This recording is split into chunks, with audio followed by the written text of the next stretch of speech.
Can you say your name for the record, please? Sure. Drew Masters. And what exactly do you do? What I'm famous for is M.E.A.T magazine, which I ran from the mid-'80s to the mid-'90s across Canada. But basically, I'm just a famous metalhead. How long have you been involved in making music and or promoting music and the magazine itself? Well, I've been involved in promoting music since mid-'80s, so a good 25 years now, plus, actually. In some of the music that you have promoted yourself, what do you look for in an artist? Is it their ethical commitment? Is it how they kick ass simply? Is it the people they bring to the show? What is it that you're looking for in an artist that you want to support? You know what I really like? I like bands that write great songs and can back it up live with really good live performance. I want bands that actually put effort into their live performance, and you know they capture my.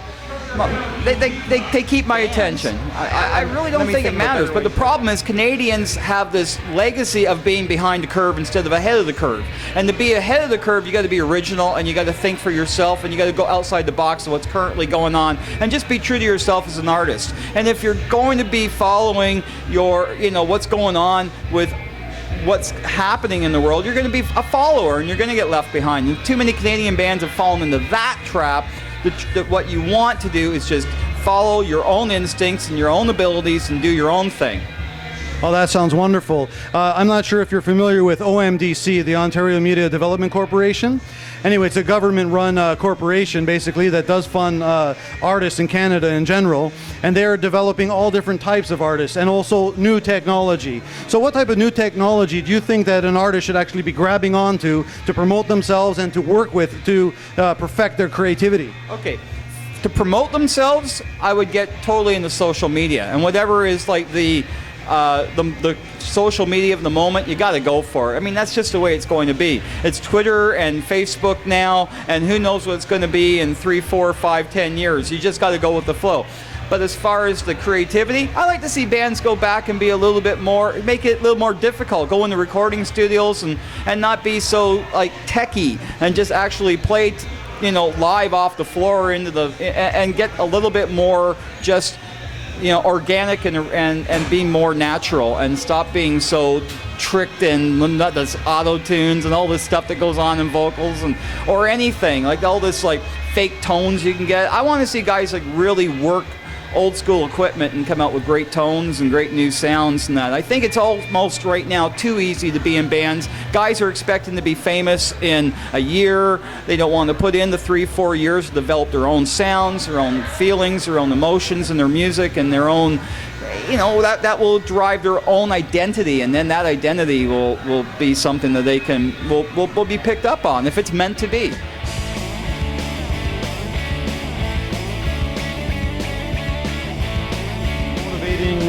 Their overall success, or do you think that there is a more camaraderie starting to grow?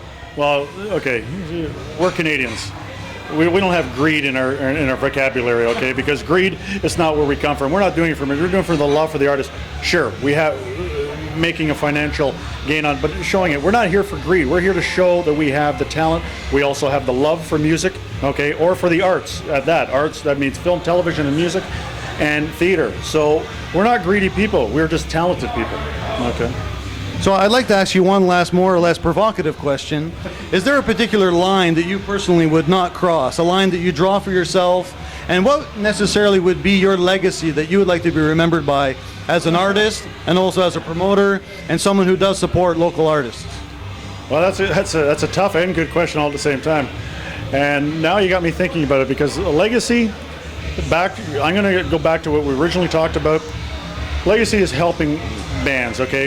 I didn't give you my background. I come from film and television, 27 years in film and television, and prior to that was music as well. So my legacy is really, if I do have one, it's to help an unsigned talent that should be out there, because we have some talent that has to be out there. So that if that's going to call it a legacy to help other people, then that's what I will say my legacy is. If it's anything to do, we don't have to cross lines. That's the thing. We just have to show the talent. There's nothing that has to be unnatural, or if you can use the word conniving to do like some of our other country. I'm not going to name names because we see it all the time. This is a tough business. There's a lot of deceit and dishonesty in this business. We don't need to do that. We just have to show the talent, and we also want to be recognized for that talent. John Matheson. I'm also known as Uncle John. I've booked some gigs for some various bands around the city in the past. In your opinion, as you promote groups, do you find that there is a rivalry, or do you find that people really support each other as artists here in the city and in Canada in general? Well, I think the smart ones support each other, and the dumb ones have a big ego and they try and step over other people, but the smart ones tend to try and work together as much as they can. So do you think there's a fair amount of camaraderie and also ethics, let's say? Well, I haven't seen, heard, or experienced anything which has caused me to lose sleep at night. That's very good.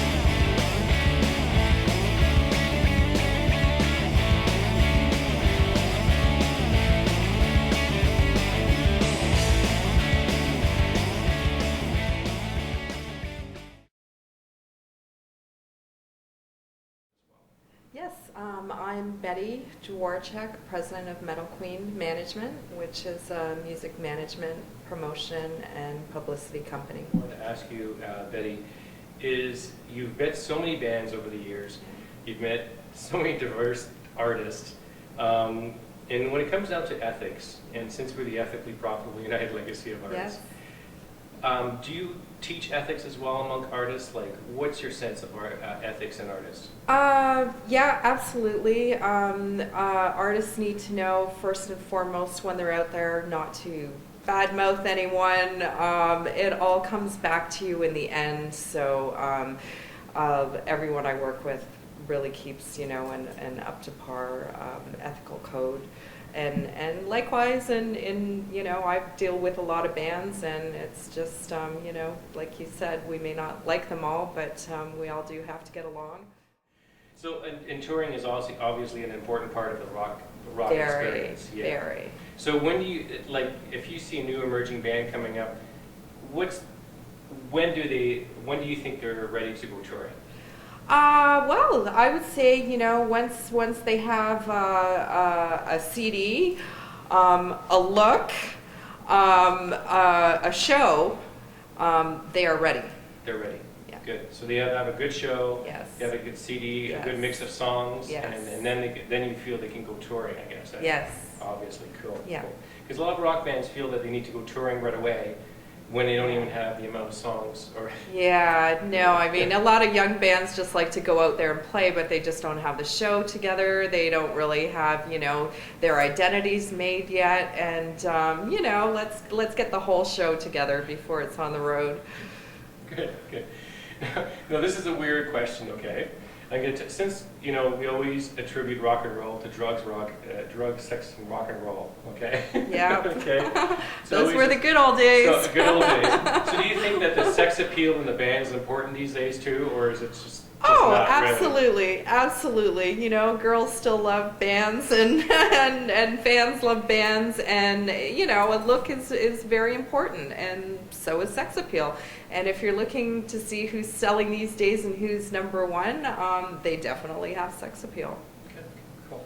And the other thing too, I wanted to ask you, being a woman as well, and being the Metal Queen Management, do you find there's more girls now? There's more ladies actually playing rock and roll, with bands. Yeah, there are a lot of ladies out there, not only singing, but playing musical instruments, and drummers, and bass players, and guitar players. So, yeah, they've really, really come out in the scene. Do you have any tips for any new young ladies out there who are planning to play with a rock band? Do you have any tips for them? Well, you don't need to feel like you're one of the boys. Just be yourself. Do what you love, and have fun with it. Have fun. Good. And that should be the basis of all the rock bands. Yes. Just to have fun. Absolutely. I mean, when it's not fun anymore, then why are we doing it?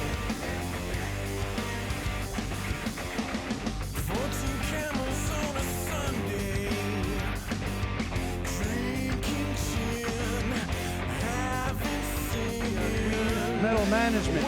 Anyway, I'd like to interview these guys right here. So basically, just tell us your name and basically what do you do in the group? Jay, and I play guitars. I'm Brad, and I play the drums. The name's Air Dark, I sing. And I'm Pete, and I play the other guitars. Woo! Right on. Listen, guys, is this your first night here? You come here all the time to play? First night here, actually, yeah. First time on King Street. First time ever on King Street, eh? If you count karaoke. Are you guys from Toronto? You're local here? Yeah, we're all Toronto. And when you come together with the lyrics, is it a whole team thing, or do you guys one person write, or what? Well, Pete and I do most of the writing. As far as lyrics go, I mean, some are Pete's songs, some are mine. Just depends on Who smokes the pipe first? Yeah. Sorry, what's that? And then the rest of the boys jump in and throw in their 2 cents, and you know. So you came down here tonight because you know Betty personally, or you know the event? Yeah, tonight's Betty's night, so we wanted to come out and celebrate with her. So yeah. So I'm sorry, you said that you're the singer. You said? Yeah. I got some emotion off a song. I don't know if it's called Teacher, but I heard that a lot in that one song. That seemed to ring a bell with me. And basically, where are you going with that song? Well, since you wrote it, That song's very interesting. I wrote that song after my first son was born. And pretty much it's a message to anyone who's going to influence him, or the teacher is just a metaphor for anyone of influence in his life. And, you know, will they teach him the right things or the wrong things, the truth, the fiction? How old's your son? 4 years old, and I have an 11-month-old.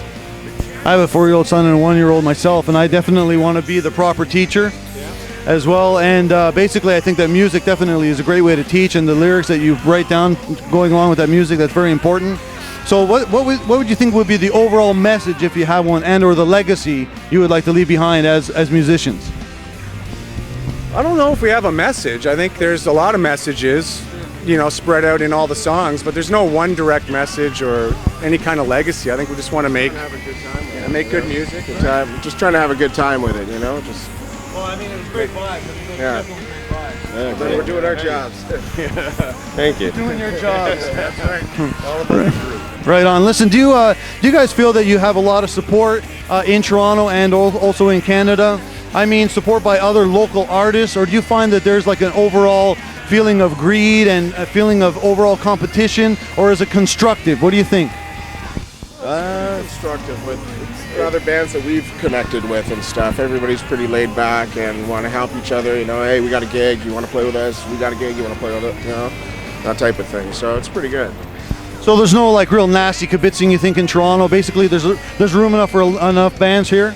There's a little bit of that going around, but I mean, for the most part, I think the indie scene in Toronto is pretty healthy. I think everybody knows that we're all in this for the same reason, and we're all trying to help each other out, and you know that karma's a bitch, so you don't fuck around with people, you know?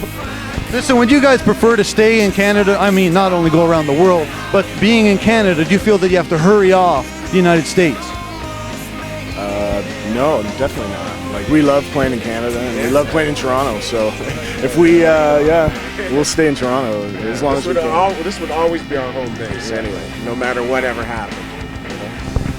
Listen, basically, D.D.P Studios, we are an ethically profitable, united legacy of artists. That's what we want to create. We want to support artists. We want to support our local artists. Someone's being, okay, pointing out, right on. Anyway, we want to be able to support our local artists. And is that something that you would like to also do? If you could be a part of an association that was supporting local artists that were actually ethical, not only profitable, but ethical, and they wanted to leave behind a legacy, would you support something like that? Absolutely, 100%.